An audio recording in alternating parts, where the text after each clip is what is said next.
मस्त फ्रीजमधला जेवढा भाजीपाला होता तो सगळं उचलला एक्सेप्ट फक्त टोमॅटो तर होतं काय म्हणते बा ते गोबी आणि अजून काय होतं बटाटा. हे दोन सोडून बाकी सगळे ए टू झेड भाजीपाला तेलात टाकून दिला, म्हणजे कापून बरं असा तसा नाही. मग तो सॉटे केला थोडासा. त्याच्यानंतर टोमॅटो राहिलं होतं ते टाकून दिलं. मग मीठ, हळद, तिखट तेही थोडंसं सॉटे केलं आणि त्यात पाणी फिरून टाकलं.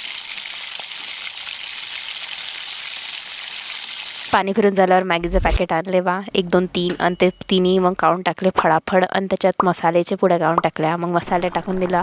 तो उकडता पाण्या गरममध्ये मग तो मसाला पुरा रेडी झाला मस्तपैकी. त्याच्यात मॅगी टाकून दिले 1 2 3 पॅकेट्स आणि बस थोड्याच वेळानंतर तयार होते. एक्स्ट्रा अजून मसाल्यासाठी आणखीन मॅगी मसाल्याचं एक पॅकेट ॲडिशनल टाकून दिलं आणि अशाच प्रकारे आमची गरम मॅगी रेडी होती.